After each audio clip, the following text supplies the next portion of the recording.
Mesdames et messieurs, très chers téléspectateurs, nous sommes très heureux aujourd'hui de vous présenter un nouveau numéro de votre émission à la lumière de la parole.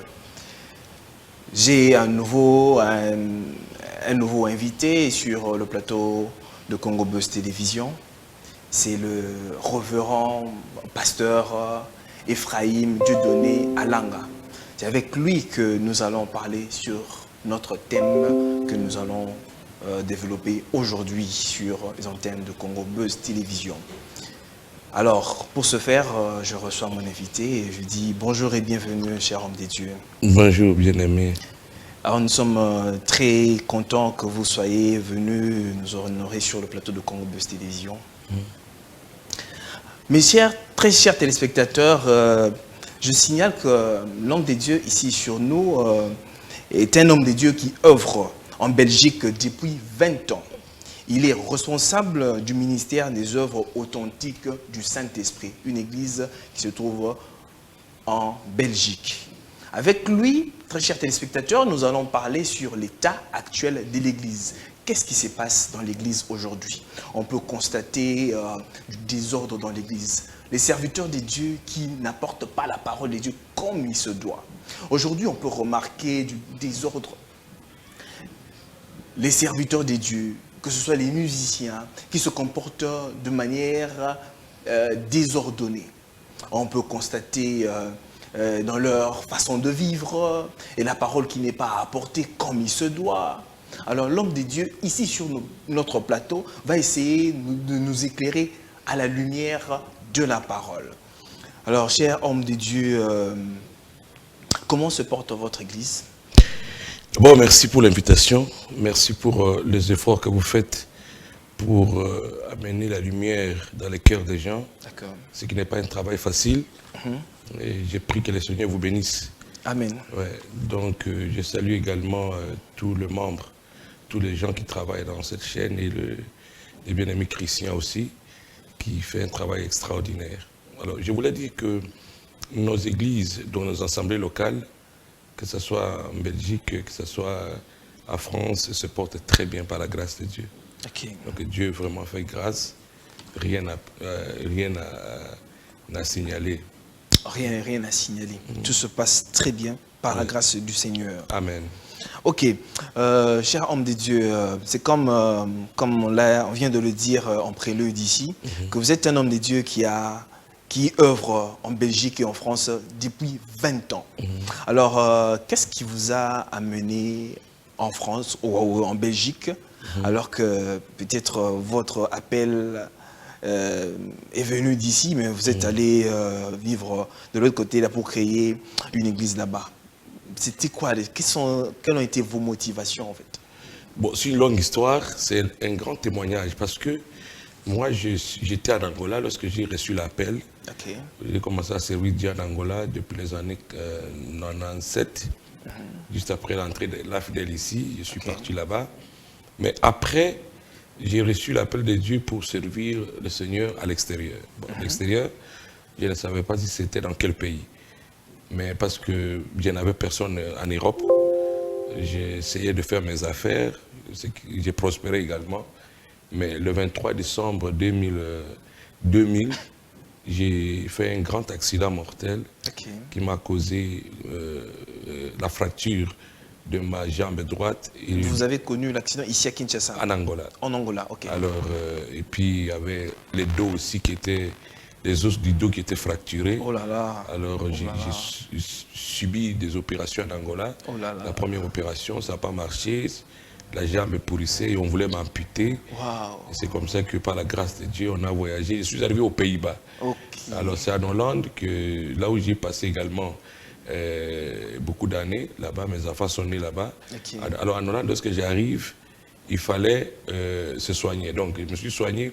On a fait 4 opérations. Et disons la 5e opération, ils se sont rendus compte qu'ils avaient fait une erreur. Et donc, on m'a dit que ça devient difficile que je puisse marcher. 4 opérations de manière successive. Oui, c'est-à-dire qu'il y a une opération, par exemple, qui se fait aujourd'hui, et 2 mois après, le contrôle, on dit que ce n'était pas bien, il faut refaire encore. 4 mois après le contrôle, les médecins disent que ça n'allait pas, il fallait encore refaire. Et la dernière opération, c'était dans un hôpital universitaire, un hôpital académique, là où il y a vraiment les grands professeurs. Et ils ont essayé de faire ça, mais ça a tout détruit. Alors j'étais condamné sur un fauteuil roulant et j'avais des béquilles pour me lever. Ça vous a pris combien de temps comme ça sur le fauteuil roulant? Non, ça m'a pris de 2000 à 2002. Donc j'étais sur le fauteuil roulant. 2 ans. Oui, 2 ans avec des béquilles. Donc je ne pouvais pas bouger, je ne pouvais pas marcher parce que il y avait des douleurs énormes. Ensuite, la jambe était, le fémur était fracturé. Alors c'est comme ça que le 15 septembre, j'ai reçu une visitation personnelle du Seigneur qui m'a touché. 15 septembre 2002. 2002. Okay. Le Seigneur m'a touché, je me suis levé. Jusqu'à aujourd'hui, il m'a donné la mission de prêcher sa parole. Et c'est ce que je fais jusqu'à aujourd'hui. Donc le ministère a commencé aux Pays-Bas. Et l'église est jusque là aujourd'hui. Elle a commencé aux Pays-Bas. Et après, on est venu en Belgique. Et puis après Belgique, ils sont partis à Paris. Mais les églises sont là. Et puis ensuite, je voyage beaucoup dans le cadre de mon ministère apostolique. Et c'est comme ça que le Seigneur nous a dit de revenir ici au pays. Ok. Alors, votre mission, donc ça veut dire votre appel est venu quand vous étiez aux Pays-Bas. Et puis vous êtes descendu pour créer. Comment ça a été? Est-ce que c'était facile pour vous quand vous arrivez en Belgique pour créer une église? C'était facile? Non, ça n'a jamais été facile, les histoires de commencer l'église. Si vous n'êtes pas appelé, il ne faut pas s'hasarder. Donc beaucoup de gens pensent qu'il faut se lever un matin et commencer à réunir les gens. Non, moi, je crois très bien qu'il faut avoir un appel. Évidemment, si comme l'apôtre Paul. Oui. Si vous n'êtes pas appelé, ça ne sera pas vraiment tâche facile. Moi, l'église, d'ailleurs, je n'ai pas fait trop d'impact en ce qui concerne l'église. Quand bien même nous avons des gens dans nos églises, toutes nos églises sont pleines, mais j'ai beaucoup fait l'impact dans mes émissions internationales, dans mes programmes d'évangélisation à télévision, sur satellite. Et c'est là vraiment où le Seigneur a touché beaucoup de gens, a fait beaucoup de miracles, parce que je voyage beaucoup aussi. Et donc, c'était pas facile de commencer à Bruxelles. Bon, déjà, on avait d'expérience à Hollande, on avait déjà une église. Et donc, en même temps, on était aux Pays-Bas. Et en même temps, on a commencé à Bruxelles. Donc, j'étais en cheval. J'ai quitté Bruxelles pour aller aux Pays-Bas. On faisait 2h30 aller, 2h30 retour. Et donc, j'étais là. Mais après, l'église de Bruxelles a grandi. Donc, j'étais un peu focalisé à Bruxelles. Après, on est parti ouvrir à Paris. Ok. Je vois la main du Seigneur qui vous a conduit depuis l'Angola et jusqu'aux Pays-Bas. Et puis, partout où vous êtes passé, je peux constater que le Seigneur est en train de vous soutenir jusqu'à ce jour. Alors, c'est quoi votre motif dès que vous êtes venu là à Kinshasa? C'est pour, vous voulez créer encore une autre église ici à Kinshasa? Dès que vous venez de le dire que le Seigneur vous a envoyé à Kinshasa ici. Ici, le Seigneur m'a parlé il y a pratiquement 7 ans, je crois, qu'il me disait de retourner au pays. Le Seigneur vous a parlé depuis 7 ans. Oui, depuis mais c'est en 2022 que vous venez. J'ai obéi maintenant littéralement de quitter tout. Ça veut dire que pendant tout ce temps-là, vous étiez encore en train de rejamber contre les aiguillons. Bien sûr, parce que ce n'était pas facile. Vous avez des enfants qui sont mineurs jusqu'à aujourd'hui, vous avez une femme, vous avez une maison, vous avez des relations, vous avez des églises et vous quittez directement comme ça. C'était pas facile. Bon, je venais ici, je faisais beaucoup d'activités, on mettait des panneaux partout, des affiches, les gens étaient guéris, tout ça, mais le Seigneur me disait, va t'asseoir dans ce pays-là, retourne là-bas. Et donc c'est cette année seulement que j'ai décidé de revenir. Et là, je suis ici, donc c'est mon adresse, mais là c'est à Kinshasa. Ok, d'accord. En tout cas, nous bénissons le Seigneur pour ce don. Et je crois que beaucoup des âmes seront bénies par votre ministère.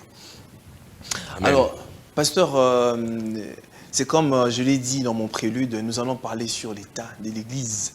Vous êtes un homme de Dieu, quand bien même vous œuvrez à l'extérieur du pays, mais quand même vous savez ce qui se passe dans l'Église du Dieu vivant en général. Alors, quelle analyse faites-vous par rapport à l'état actuel de l'Église? Comment se porte l'Église en général? Bon, l'Église, je crois très bien que du point de vue prophétique, le Seigneur nous a dit qu'il y aura des persécutions. Il y aura des persécutions, mais en même temps, il avait dit qu'il y aura aussi de loups. il y aura des loups, il y aura des loups, et ces loups, le Seigneur ne se limite pas en disant seulement de loups, mais des loups ravisseurs, qui ne vont pas épargner le brebis, c'est ce que la Bible dit. Il y aura également de voleurs, il y aurait également des temps difficiles. Donc nous sommes en train de vivre les temps prophétiques. L'Église aujourd'hui est en train de vivre dans les temps où l'apôtre Paul dit dans les derniers temps, il y aura des temps difficiles. Évidemment. Où les hommes, les gens seront fanfarons. Des égoïstes. Des égoïstes, des menteurs, amis des gens de mauvaise vie, ennemis de la vérité. Donc vous voyez que cette Église d'aujourd'hui se retrouve dans ce temps-là, un temps très difficile. Ce qui fait que les temps contaminent aussi l'Église, la vie de l'Église. Bon, en général, l'Église de Christ se porte bien, mais les hommes d'Église, peut-être ce sont eux qui se comportent mal. Mais l'Église, elle, se comporte bien parce que c'est le corps de Christ. Ok. Comment vous venez de dire que les hommes d'Église se comportent très, très mal. Comment se comportent-ils, ces hommes d'Église-là? Bon, nous sommes dans cette ville et je crois qu'il y a beaucoup de choses qu'on voit, on peut voir. On ne va pas dire aujourd'hui que tout va bien. On voit tous les dérapages. Ici, l'Église, pour moi, ce n'est pas seulement le réveil.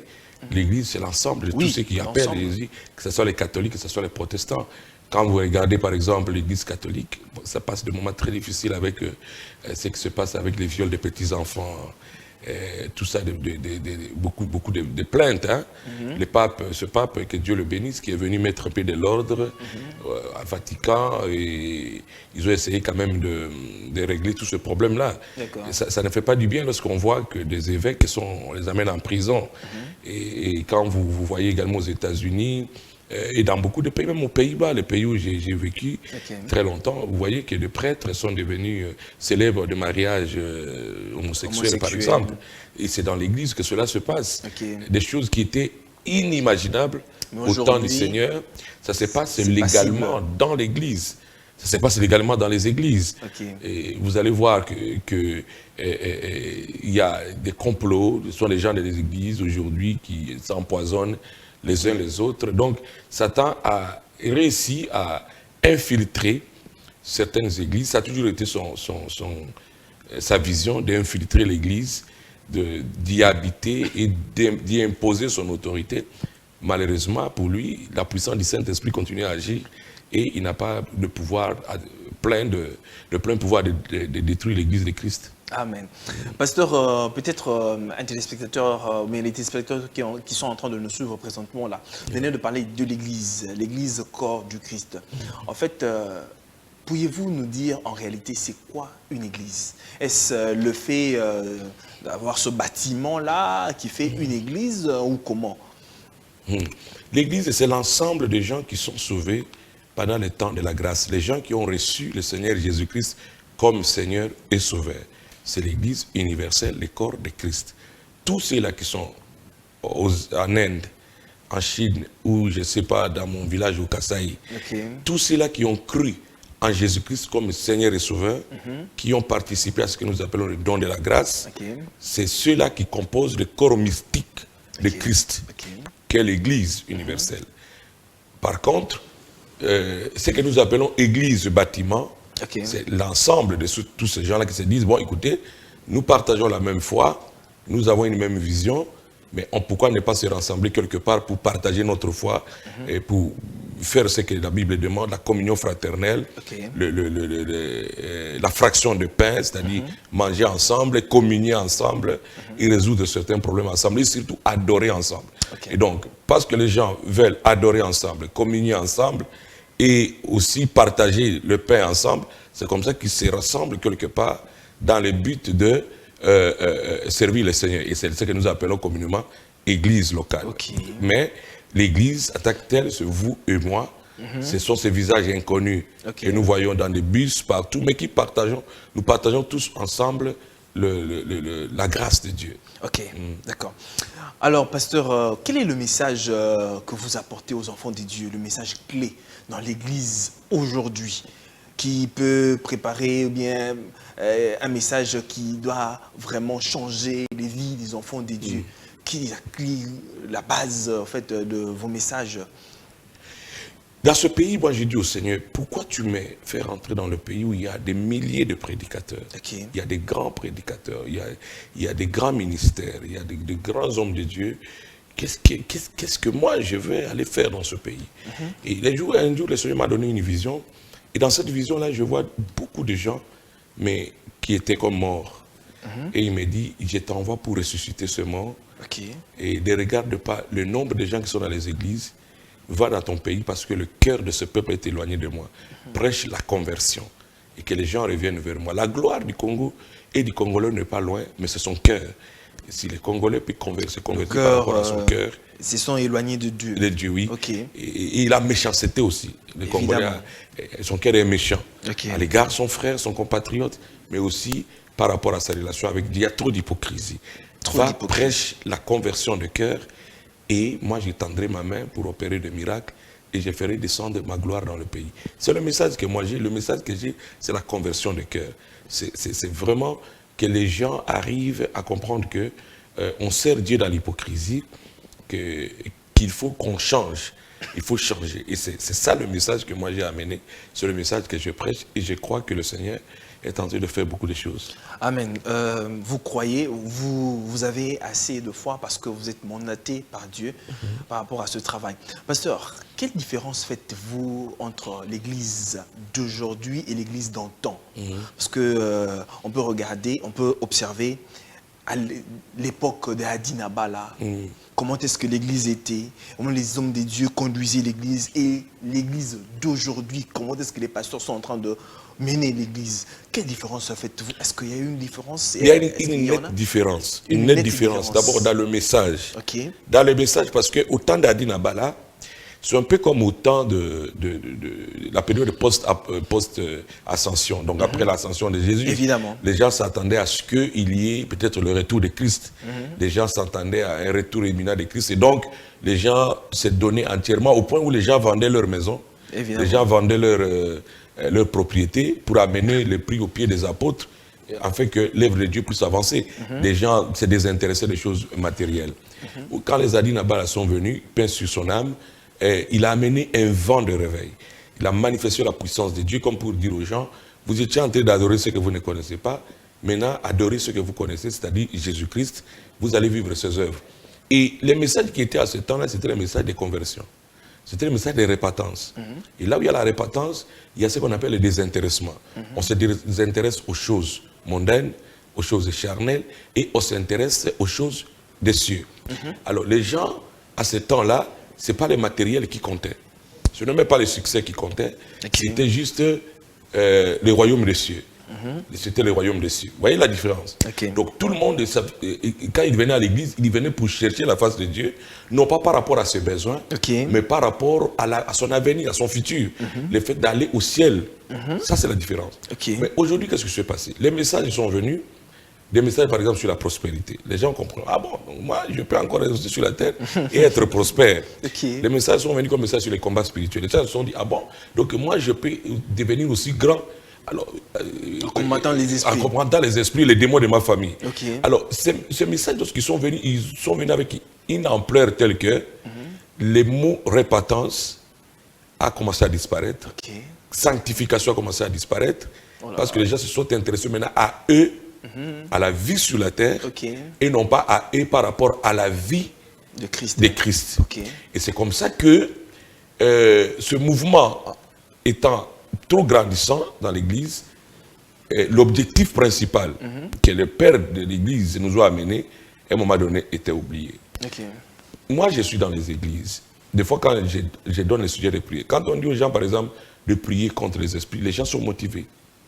Les gens sont motivés. Mais quand on dit aux gens, par exemple, de prier pour que la grâce de Dieu se manifeste dans les pays, les gens ne prient plus. Donc, quelque part, les gens ont beaucoup plus besoin que Dieu le bénisse. Et non pas peut-être que leurs âmes soient protégées ou soient gardées pour l'enlèvement. Parce que tout ce que nous avons aujourd'hui, il faut savoir que le Seigneur peut nous surprendre à tout moment. Il peut venir et puis on peut abandonner le pouvoir, tout ce que nous avons, l'argent, des voitures, de ceci. On peut tout laisser. Alors, le message là, qui était prêché avant, ne plus prêché comme il faut aujourd'hui, c'est comme ça que le mal a commencé maintenant à monter. Les gens qui viennent dans l'église pensent que la bénédiction signifie que j'ai une voiture, que je me marie que je voyage. Or, la bénédiction, c'est d'abord l'âme qui est délivrée. C'est d'abord la personne qui reçoit la vie éternelle. Et parce que ce message a été piétiné, la repentance a quitté l'Église, c'est comme ça que toutes les bêtises sont permises aujourd'hui. Et c'est comme ça que l'Église est tentée de souffrir ce qu'elle souffre aujourd'hui. Pasteur, vous avez dit, quelque part, vous vous êtes posé la question de savoir, bon, vous êtes là en Europe, le Seigneur vous ramène ici en RDC, alors qu'il y a tant d'églises. Je dirais même, il y a une prolifération d'églises en RDC. Maintenant, dites-nous, est-ce que tous ces pasteurs-là, parce que vous avez essayé de faire une différence entre l'église d'antan et l'église actuelle, ces pasteurs-là qui n'arrivent plus à mener les enfants des dieux, comme vous venez de parler là, de la repentance et ainsi de suite, sont-ils vraiment appelés comme ceux d'antan? Ont-ils vraiment l'appel du Seigneur et la commission, comme on peut voir dans la Bible, où l'apôtre Paul avait une commission quand il est allé pour servir? On peut voir Pierre, on peut voir autant de serviteurs des dieux qui avaient la commission quand ils sont allés, ils ont fait le travail exact. Est-ce que ces serviteurs des dieux là aujourd'hui ont vraiment une commission, un appel du Seigneur, ou bien c'est juste pour le ventre qu'ils sont en train d'œuvrer dans l'église? Vous savez, il y a un piège pour tout enfant de Dieu, c'est celui de dévier. C'est celui de ne plus faire la volonté de Dieu dans sa vie. Et à tout moment, le diable, que tu sois appelé, que tu ne sois pas appelé, le diable ne te laissera jamais. Il sera là pour te dévier. Souviens-toi de Jésus-Christ. Parce que l'émission, c'est à la lumière de la parole. À la lumière de la parole. Voilà. Le Seigneur Jésus part pour prier pendant 40 jours, 40 nuits. Il reçoit l'onction, revêtu du Saint-Esprit. Au moment où il voulait quitter le désert pour venir commencer son ministère, c'est là où Satan vient. Satan vient pour lui dire, voilà, si tu m'adores, je te donnerai tout ceci, tout ça. Imaginons, Papa Jules, que le Seigneur s'est agenouillé et a adoré le diable en ce moment-là. Je crois que, peut-être, il n'aurait pas fait peut-être l'œuvre de la croix, mais au moins, il allait continuer à faire des miracles, des guérisons, parce qu'il avait déjà la puissance de Dieu en lui. Et Satan allait lui donner tout ce qu'il lui avait promis, et les gens allaient croire en Jésus, sans savoir que c'était Satan qui tirait les ficelles. Donc, qu'est-ce que je veux dire par là? Un enfant de Dieu ou un homme de Dieu peut avoir un appel authentique. Le Seigneur peut être avec lui, mais si lui-même, il ne met pas des avant-gardes, il ne souhaite pas d'être, comment on appelle ça, il n'est pas prudent par rapport à son appel. C'est-à-dire qu'il se laisse faire par la séduction de ce monde, alors là, il peut abandonner la vraie voie. C'est comme ça que l'apôtre Paul dit qu'il y a des gens même qui ont quitté la vraie voie, qui ont suivi la doctrine de Balaam. C'est-à-dire que ce sont des gens là qui, ils ont l'appel de Dieu en eux, mais parce que tout simplement, le besoin de ce monde, même le Seigneur Jésus l'a dit, les désirs des richesses, les besoins des richesses et les besoins de gloire ont tellement enflammé leur cœur que ces gens ont pu abandonner le chemin. Mais ce n'est pas qu'ils ne sont pas appelés, parce que Dieu ne se répand pas de ses dons et de son appel. Quand Dieu t'appelle, il t'appelle. Quand il te donne les dons, il te donne les dons. Mais maintenant, c'est l'homme lui-même qui peut décider soit de servir le diable ou soit de servir Dieu. Mais l'appel de Dieu, il est là. Donc, même les gens que nous pouvons voir à la télévision ou pouvons voir sur Internet qui se compromettent, ce n'est pas qu'ils ne sont pas appelés. Ils sont appelés, mais le problème, c'est qu'ils n'ont pas pu peut-être résister à la grande tentation du serpent. Est-ce que, pasteur, les pasteurs que nous voyons aujourd'hui se comporter d'une certaine façon, ce ne serait pas comme, je crois, dans 2 Rois, où on parle de Osias. Osias a essayé de s'habituer et de prendre Dieu comme si c'était un ami. Il est devenu tellement familier à Dieu. Il a commis tant de choses et puis Dieu l'a abandonné. Est-ce que nos pasteurs ne se comportent-ils pas aujourd'hui comme si à Dieu, en tout cas, c'est mon intime, voilà, mutunanga akati. C'est comme aujourd'hui d'autres personnes chantent Nzambe bumelanga moto, Nzambe yo yebi yo mutunanga yi, tout ça là. C'est ce que j'appelle toujours l'ivresse de la grâce. La grâce a tellement surabondé, a tellement abondé que les gens ont pris cela comme un acquis. Mais il faut savoir ceci, il y a des gens dans la Bible qu'on appelle le fils de la perdition. Évidemment. C'est-à-dire les gens pour lesquels tu peux tout faire, mais qui finiront toujours par se perdre. Des loups ravisseurs. Oui. Comme le Seigneur le dit dans Jean 10. Ouais. ils viennent et puis ils n'ont même pas pitié de brebis. Ils dévorent, même quand ils voient l'ennemi venir, ils s'enfuient. Donc il y aura toujours des brebis galaises. Il y aura toujours des gens qui sont méchants. Il y aura toujours des gens qui jouent avec la grâce. Vous savez, j'ai dit toujours aux gens, nous sommes de millions de personnes dans le monde. Et si Dieu te fait grâce, toi, c'est que vraiment c'est une faveur et il faut honorer ce Dieu-là. Donc il y a l'ivresse de la grâce, c'est-à-dire il y a un moment où le Seigneur a tellement béni que des fois on oublie, on commence à jouer avec le Seigneur comme les chansons là dont tu viens de me parler. Les gens pensent que Jésus est devenu leur ami, leur petit frère, leur yaya du quartier. C'est parce qu'ils n'ont pas encore la révélation. Dieu est devenu comme un grand-père. Non, il n'est pas un grand-père, il n'est même pas un grand frère au sens où ils veulent le prendre. Yaya, tout ça. Il est le Dieu tout-puissant. Nous qui avons eu la grâce de le voir, en fait, il est venu vers nous. Il s'est révélé à moi le 15 septembre 2002 alors que j'étais à l'hôpital. La gloire de Jésus m'a transformé. La gloire de Jésus a mis la crainte dans mon cœur. La gloire de Jésus, le visage de Jésus, qui n'est pas le visage d'homme, qui est le visage de Dieu. Ce visage, tu ne peux pas le voir et rester la même personne. Beaucoup de gens que tu vois en train de faire n'importe quoi, c'est parce qu'ils n'ont pas été enseignés dans la dimension de la sainteté de Dieu. C'est pourquoi votre question était très importante de dire la différence entre l'église d'aujourd'hui et celle d'antan. Et c'est parce que celle d'antan, on a mis l'accent sur la sainteté de Dieu. Avant de parler de notre sainteté, on a parlé de la sainteté de Dieu. Qui est Dieu? Vous allez voir même que dans les 10 commandements, parmi les 10 commandements, il y a un commandement, on dit, tu ne prendras pas le nom de Dieu en vain. Tu ne prononceras pas le nom de l'Éternel, ton Dieu, en vain. Pourquoi on met cela dans ce commandement, dans les 10 commandements? C'est parce que tout simplement, l'homme a tendance à désacraliser les choses sacrées. Évidemment. Et c'est ce qui se passe aussi dans ce pays. Les gens vont à l'église, mais ils n'ont pas cet aspect glorieux du Seigneur. Les gens s'approchent de Dieu comme s'ils venaient voir un oncle. Et c'est comme ça aussi que la main de Dieu s'éloigne de la vie des gens. La main de Dieu s'éloigne pratiquement de la vie des gens. On dira carrément, il cabote. Bien, la gloire est bannie, c'est ça. Pasteur, vous êtes un homme de Dieu parmi tant d'autres pasteurs. Pasteur, pourquoi aujourd'hui vous avez fait de Dieu un garçon de course? Vous dites aux brebis ou bien aux enfants de Dieu, venez, vous aurez ça. Saint-Esprit, voilà. C'est comme si Dieu va à un garçon de course qui doit aller prendre pour vous des trucs. Et vous êtes là. Pourquoi vous faites de Dieu un garçon de course? Nous sommes dans la mission de Dieu. Dieu nous envoie. C'est lui qui nous envoie qui dit, allez et dites-leur de quoi je suis capable. Dites-leur que j'ai guéri le malade, dites-leur que je purifie les lépreux, dites-leur que je donne la vie. Donc nous sommes des commissionnaires de Christ. Évidemment. Alors un commissionnaire, lorsqu'il va chercher un client, il ne va jamais dire que la maison que ce client doit acheter ou cherche est une maison qui suette ou qui a des problèmes. Il va dire non, place à Ngoueza, place à bien, vraiment c'est à Gombe, tout ça, mais il y a Gombe. Vous voyez, mais il va faire la promotion de la chose qu'il vend. Il en est de même dans l'évangile. Nous disons aux gens que Christ fait ceci, Christ fait cela, Christ fait cela, dans le but qu'ils viennent vers lui afin qu'ils reçoivent la vie de Christ. Et c'est ça ce que nous appelons l'évangélisation. L'évangélisation. Parce qu'aujourd'hui, il y a de loges, de tous ces formations. Qu'est-ce qu'ils font dans leurs trucs? Ben, ils disent que non, nous, si tu es avec nous, mais tu as tout ça.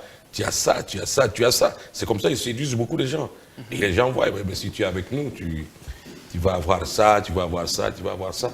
Et maintenant, nous, qu'est-ce que nous faisons? Nous disons non, c'est Jésus qui a la vie. Et effectivement, Jésus donne la vie éternelle. Et quand nous appelons les gens de venir, papa, il raconte la chose. La chose, il faut que les gens qui viennent vivent cette chose-là. C'est que Jésus est réellement. Et c'est le travail que nous faisons. Et nous sommes dans ce pays pour faire ce travail. C'est pourquoi le nom du ministère dans ce pays, c'est le ministère des œuvres authentiques du Saint-Esprit. C'est-à-dire manifester Dieu d'une manière authentique. Montrer que le Dieu de la Bible, le Dieu des apôtres, de Paul et de Pierre, est le même aujourd'hui. Et c'est ça le message que nous annonçons. Pasteur, est-ce que Dieu répond à toutes les prières qui lui sont faites? Oui ou non? Les deux, on va voir. Dieu écoute toutes les prières, mais il n'exauce pas toutes et il ne donne pas tout au moment où nous voulons. J'ai dit oui parce que le Seigneur Jésus nous a dit, quand vous demandez quelque chose, croyez que vous l'avez reçu et vous le verrez s'accomplir. C'est que du côté de Dieu, il n'a pas de problème. Alors, pourquoi de ce côté-là, quand en fait, vous les hommes de Dieu à la télé, vous appelez les gens, venez, vous allez, venez, vous aurez, venez, il y a ça, ça. Ouais. Alors, quel est le message que vous passez aux gens? C'est comme si que quand les gens viendront, ils auront automatiquement ce dont ils ont besoin. Oui, c'est ce que je venais de dire ici. Vous ne pouvez pas appeler un chien tout en ayant un bâton à la main.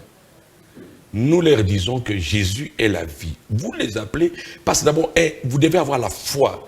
Vous appelez les gens qui sont malades, ils viennent et ils doivent recevoir la guérison, voyez. Et c'est ça un peu. L'évangile, c'est quoi? C'est montrer aux gens l'autre solution qui est Jésus. Okay. L'autre solution, donc l'alternative qui est Jésus-Christ de Nazareth. Et Jésus va quitter l'alternative pour devenir la solution idoine, la seule qui compte. Et donc, nous leur disons de venir, parce que le Seigneur lui-même me dit, venez à moi. Vous tous qui êtes fatigués et chargés. Et c'est le même message que nous relayons pour dire, venez à Jésus, tel que vous êtes, malgré votre problème, malgré votre pauvreté, votre maladie, Jésus est capable. Donc, on n'a pas un autre message à donner que celui d'appeler les gens vers Jésus-Christ de Nazareth. Ok, pasteur, quand on regarde dans l'église, on voit la qualité des chrétiens d'aujourd'hui. Les chrétiens qui entrent dans les eaux de baptême pécheurs, ils sortent, ils entrent pécheurs secs, ils sortent pécheurs mouillés, et où tout le temps, autant d'années, vous verrez que cette personne-là qui va pratiquement tous les jours à l'église, mais la vie de ce dernier ou de cette dernière n'est pas changée du tout. Alors, pasteur, c'est quoi? Quel est le problème, en fait? C'est un problème de la personne elle-même ou bien un problème de parole? Je crois que le vrai problème, c'est que la personne, avant d'aller prendre les eaux de baptême, elle doit savoir pourquoi elle veut être baptisée. Le baptême, c'est le renoncement des choses anciennes. Le baptême ne sauve pas. Mais l'eau, là, c'est l'engagement d'une bonne conscience. Je m'engage avec ma conscience que je deviens une nouvelle créature, que Jésus est mort et qu'il est ressuscité pour mes péchés. Et je meurs et je ressuscite avec Jésus. C'est ça le sens du baptême. Mais si la personne est partie se baptiser pour faire la danse de vipère, c'est-à-dire la vipère qui veut se rajeunir en enlevant l'ancienne peau, et venant avec une nouvelle peau, mais le venin reste à l'intérieur.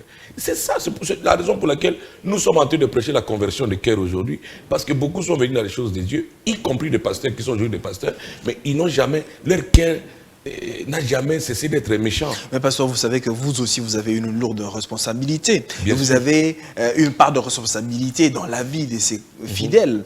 Si par exemple, leurs vies ne sont pas aussi changées d'une certaine façon, c'est parce que vous aussi, vous êtes devenu l'axe.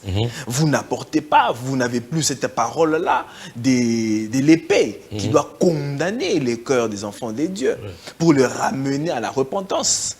Le message que nous prêchons n'est pas le message de la condamnation, mais c'est un message de responsabilité. Nous responsabilisons les gens, nous leur mettons devant leurs responsabilités pour leur dire ce que vous faites, ce que vous êtes en train de faire ne vous apportera rien. Il faut que ça change. C'est ça le message que nous devons prêcher. En tout cas, moi, c'est le message que Dieu m'a donné de venir dans ce pays, prêcher la conversion des cœurs. Papa, le pays sur lequel nous habitons, ce Congo, c'est un pays riche, on ne sait pas en parler. Mais les gens souffrent. Regardez le paradoxe.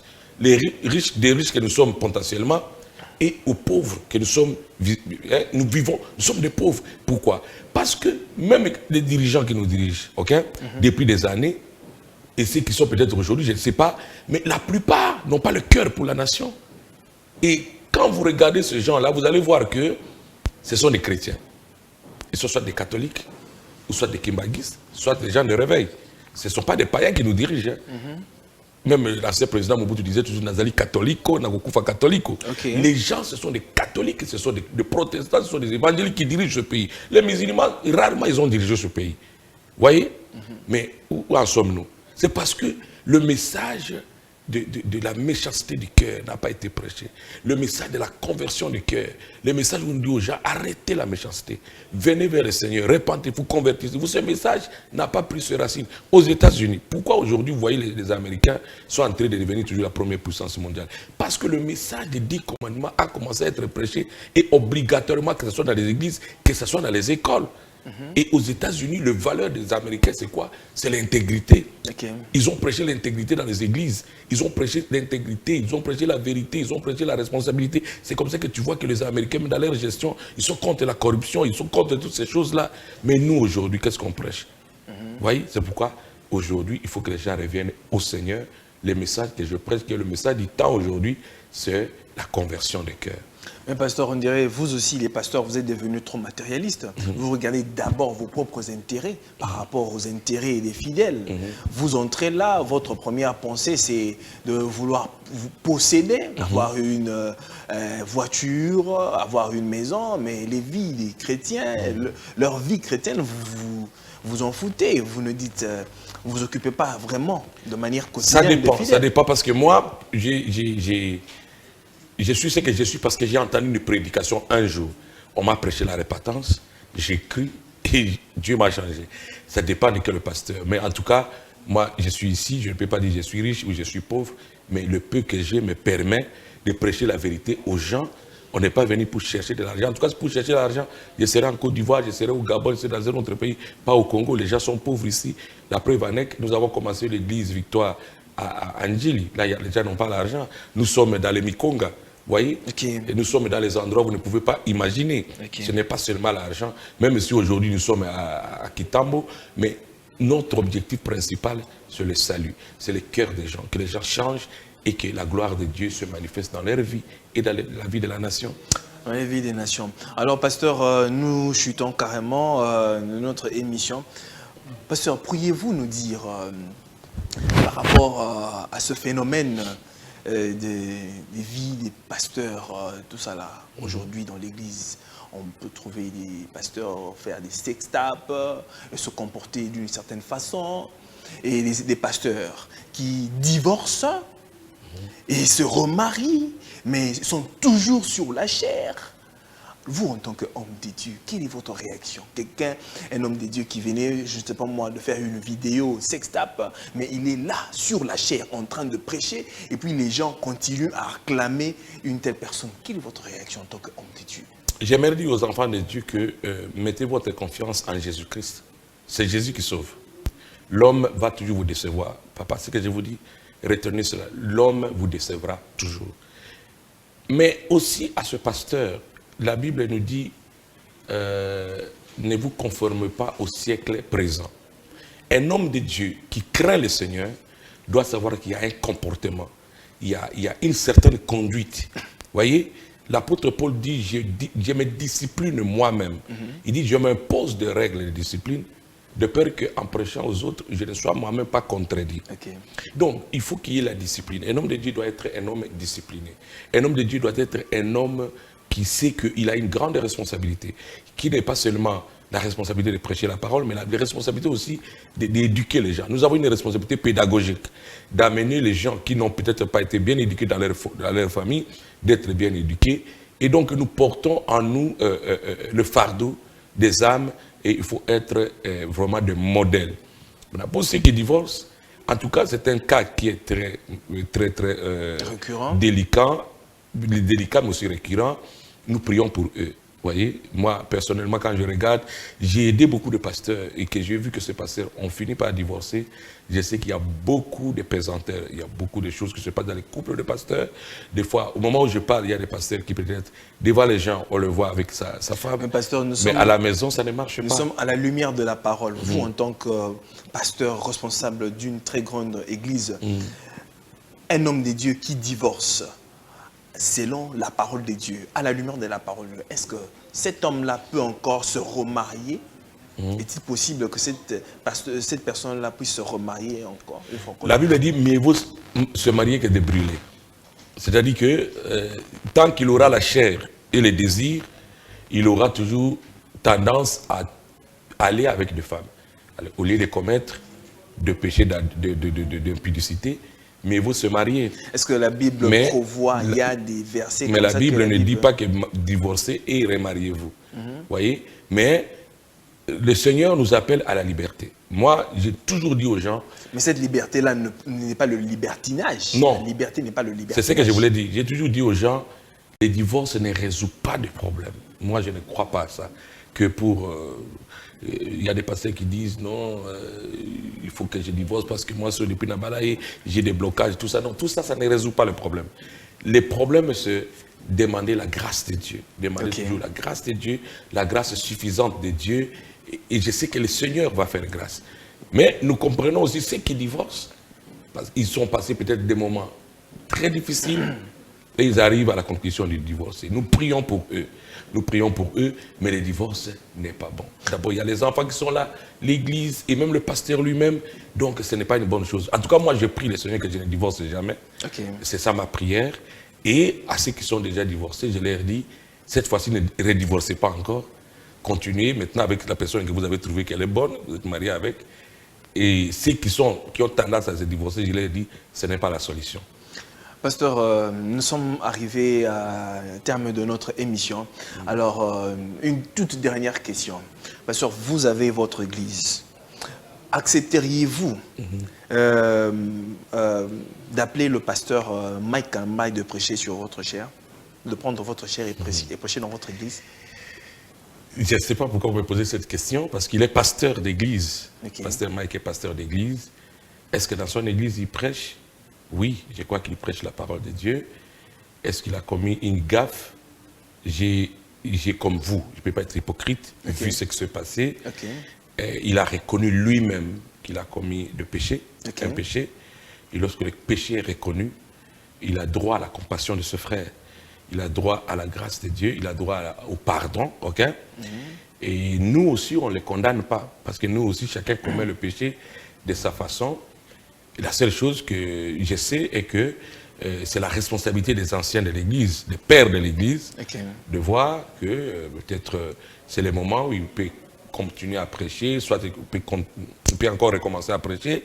Je crois que le responsable des églises, dont nos pères, à nous, l'ont vu, lui ont parlé, il a passé un bon moment dans le banc et je crois qu'il a été restauré. Et au ciel aussi, Dieu l'a compris. C'est ça la vie chrétienne. Vous pouvez lui céder votre chair. Pourquoi pas? C'est un homme de Dieu. Au pasteur Moïse Mbi, pouvez-vous lui céder votre chair, prêcher dans votre église? En fait, moi, le témoignage qui compte chez moi, c'est le témoignage de l'esprit. Que ce soit le pasteur Moïse Mbi, que ce soit le pasteur Mike. Tout ce qu'ils font ne compte pas pour vous? Non, je ne suis pas juge.